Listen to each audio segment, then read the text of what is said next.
Hi everyone, welcome to this session on signals and systems. So after the last class we completed the 11 properties of the Fourier transforms. So in this class we are going to complete the remaining two properties, which are your convolution in time property and the multiplication in the time property. So this convolution in time property is a very important property for the examination point of view. So this is the 12th property in this sequence, which is the convolution. So convolution property of the Fourier transforms, convolution in time. So convolution in time property of the Fourier transforms. First I will write the statement, so after that we prove the statement. So the statement is like this. So if x1 of t is the time domain signal, its Fourier transform is x1 of j omega, and we have another signal which is the time domain signal x2 of t. So corresponding Fourier transform is x2 of j omega. So then the convolution of the two signals. So I already told you the convolution x1 of t convolution, this is the convolution operator. Now if you convolute the two input signals, so what is its Fourier transform? So that is the convolution in time property. We are convoluting the two signals in the time domain. So for that we are going to find its Fourier transform. So I want to prove this property. To prove this property, one should know how to perform the convolution of the two signals in the time domain.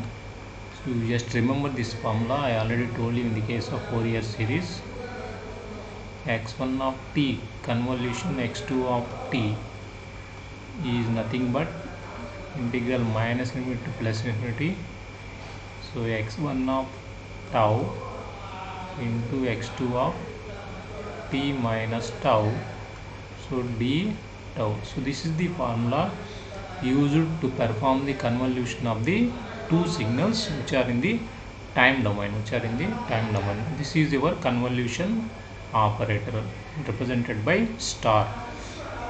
Now you should remember this formula. So later I will explain the convolution in detail in the later course of the subject, but up to now you should remember the convolution formula. So this is your convolution formula. Now I want to find the Fourier transform of the convolution of the two signals. So which is x1 of t convolution x2 of t. Now what is the formula for Fourier transform? It is minus infinity to plus infinity. Here the convolution of the two signals. So x1 of t convolution x2 of t, this is your signal into e power minus j omega t dt. This is your Fourier transforms. Now I want to replace this x1 of t convolution x2 of t. So by using this formula, this is the convolution of the two signals, so that I can get my right hand side is like this, integral minus infinity to plus infinity. The convolution of the two signals is nothing but integral minus infinity to plus infinity. So here x1 of tau into x2 of t minus tau into d tau. So this is the formula for the convolution of the two signals. Here we have integral e power minus j omega t into dt. Now I just modify this equation by multiplying e power j omega tau and divide by the same factor e power j omega tau. Whatever the procedure I do in the case of Fourier series, same procedure I am going to do in this case also. So that's why I told you at the start of the properties of the Fourier transform. So before going to the properties of the Fourier transforms, one should know the properties of the Fourier series. So if you know the properties of the Fourier series, the properties of Fourier transform are very similar to the properties of the Fourier series. Very similar to the properties of the Fourier series. In fact, we discussed the same properties. So whatever the properties we discussed for the Fourier series, so we have the discussion of same properties in the case of Fourier transforms also. Now I rearranging this equation, so you just like minus infinity to plus infinity, so your x1 of tau is here into, so you just bring this denominator into the numerator, minus j omega tau, here d tau is there, so I will write here d tau, so like this. So this is your one factor. So next, when comes to the next, here we have integral minus infinity to plus infinity is there. Next we have, so x2 of t minus tau is there, here x2 of t minus tau is there, into, so remaining is here we have e power minus j omega t, and here we have e power j omega t. So I can write here e power minus j of like that, j omega into t minus tau. I can write, so these two is like this, into we have dt is there, so remaining dt is there. So like that I can rewrite the above equation. Now if we observe the second function, so this is already in the standard form, no need to change this function. Now this is not in the standard form, I want to bring this into the standard form. For that, let us assume t minus tau is another variable p, so that the above function can be modified like this. Previously these are the limits for t. Now I am going to transform the entire function in terms of the t to p. Now what are the limits for p? So the limits for p is also same as that of the t, because your p is nothing but t minus tau. So this is your x2 of p, so e power minus j, so omega p. So what is dt? So your dt is nothing but what? So dt is nothing but dp. So here it is dp. So that is your second function, that is the modified second function. So in this formula, now I can write here this, the Fourier transform of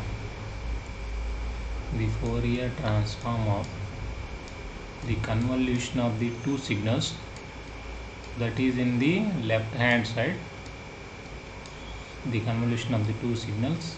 So is nothing but, observe the right hand side expression. Now what is the first function? So the first function is nothing but the Fourier transform of, so x1 of tau. So what is the second function? The second function is nothing but what? The Fourier transform of x2 of p. Now what is the right hand side? What is the Fourier transform of x1 of tau? So it is nothing but x1 of j omega. So what is the Fourier transform of x2 of p? It is nothing but x2 of j omega. Here tau is time domain, p is also in time domain. So if we apply the Fourier transform, the time domain function is converted into the frequency domain, which is omega domain. Here also the time domain is converted into the frequency domain when we apply the Fourier transform. So this is your right hand side expression. So now you observe here, what is your answer now? So if you convolute the two signals, in the time domain. So let us observe, I considered the two signals. These are the corresponding frequency domains. Now if we convolute the two signals in the time domain, now what is the result? So the result is the multiplication of the two signals, corresponding signals in the frequency domain. So the Fourier transform of the convolution of the two signals, so will result the multiplication of these two signals in the frequency domain. This is our convolution in the time property. Only thing is you have to remember this expression, how to perform the convolution of the two signals in the time domain. So this is the equation we are going to use to perform the convolution on the two signals. So using this equation, I am going to find the Fourier transform of the convolution of the two signals using the basic definition of the Fourier transform. So this is about the convolution in the time property. So next we are going to discuss the last property, which is the multiplication in the time property. So that is our multiplication in the time property. So this is the last property, which is the multiplication in the time property. So multiplication in time. So that means the two signals are multiplied in the time domain. So correspondingly we have to find the Fourier transform. So first I will write the statement. So the statement is like this. So x1 of t is the time domain signal. So its corresponding Fourier transform is x1 of j omega. So and x2 of t is the another time domain signal, and the corresponding frequency domain signal is x2 of j omega. So then the multiplication property says that, so if we multiply the two signals in the time domain, what is your corresponding Fourier transform? What is its corresponding Fourier transform? So let us consider it is x dash of j omega. So let us consider we need to find the x dash of j omega. So if we multiply the two signals in the time domain, previously we convolute the two signals in the time domain. So the result is the multiplication of the two signals in the frequency domain. That is the result we got there. Now we are multiplying the two signals in the time domain. Now we are going to find its Fourier transform. So let us see the proof for this. I want to find the Fourier transform of the multiplication of the two signals, so which are your x1 of t and x2 of t. Now what is the formula for Fourier transform of any signal? It is minus infinity to plus infinity. So x1 of t into x2 of t. Here this is your signal into e power, so minus j omega t dt. So that is your Fourier transform formula. Now so let us see here x1 of t already you know. So what is your x1 of t? So it is nothing but the inverse Fourier transform of your x1 of j omega. So if you take the inverse Fourier transform of x1 of j omega, so you should get the time domain signal, the corresponding time domain signal, which is your x1 of t. Now I rewrite the above equation just like this. So x1 of t, so just I rewrite the above equation. So in place of omega I just considered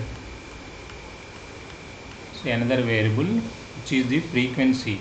Here p is the frequency variable. So x1 of jp, so j power e power j pt into dp. So I just to rewrite this equation. So to avoid the confusion between this omega and this omega, so I just replace this omega by another frequency variable. So here p is the another frequency variable in terms of omega. I just considered the p. I just considered the p, that is the frequency variable for the corresponding time domain signal x1 of t. Now you just replace x1 of t in the above equation. So this is the required equation to get the result. So integral minus infinity to plus infinity. So what is your x1 of t? So your x1 of t is nothing but, so 1 by 2 pi, so integral minus infinity to plus infinity, here x1 of jp e power jpt into dp. So that is your x1 of t into, so there is a signal x2 of t, you just write the signal x2 of t as it is, so in this equation, so into e power minus j omega t into dt. Now you just rearranging the above equation. So you just rearranging the above equation. So integral, so minus infinity to plus infinity, here so x1 of jp is there, so into dp is there. So this is one function. So next, so here 1 by 2 pi factor is there, so integral minus infinity to plus infinity, this is the integral minus infinity to plus infinity. So remaining is x2 of t is there, so remaining here is e power j pt and e power minus j omega t. So I can write these two functions as single function, so like this, e power minus j omega minus p into t dt. Now you observe the, so integral minus infinity to plus infinity, so x1 of jp into dp. So observe the second function. So what is this? So this is nothing but your, so the inverse Fourier transform of your, so 1 by 2 pi, so integral, so you just keep this 1 by 2 pi outside. 1 by 2 pi is a constant, you just keep 1 by 2 pi outside. Now what is the formula for this? So this is nothing but what? So this is nothing but your Fourier transform of x2 of t, x2 of t. So in the place of omega we have omega minus p, therefore I can write this expression as x2 of j into omega minus p. So this is your second function, that is your second function.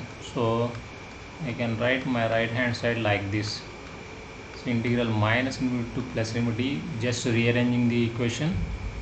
So this is your x1 of jp into x2 of j into omega minus p into dp. Now you observe this integration. So this integration is nothing but what? The convolution of the two signals in the frequency domain. The convolution of the two signals in the frequency domain. How to perform the convolution? So using this integration only we can perform the integration convolution operation. So this formula is nothing but the convolution of the two signals in the frequency domain. Now what is my left hand side? My left hand side is nothing but the Fourier transform of the multiplication of the two signals. Now what is my right hand side? So it is nothing but, so the 1 by 2 pi times, so 1 by 2 pi times the convolution of the two signals in the frequency domain, in the frequency domain x2 of j omega. So this is your answer for this multiplication in the time domain property. So the multiplication in time domain property states that when you multiply the two signals in the time domain, so its corresponding Fourier transform is nothing but the 1/2 pi times of the convolution of the two signals in the frequency domain. So with this we completed all the properties, all 13 properties of the Fourier transforms. So in the next class we are going to start the finding the Fourier transform of some standard signals. So we are going to find the Fourier transform of some standard signals. So that means we are going to start the computation of the Fourier transform in the next class. So this is all for this class. See you in the next class.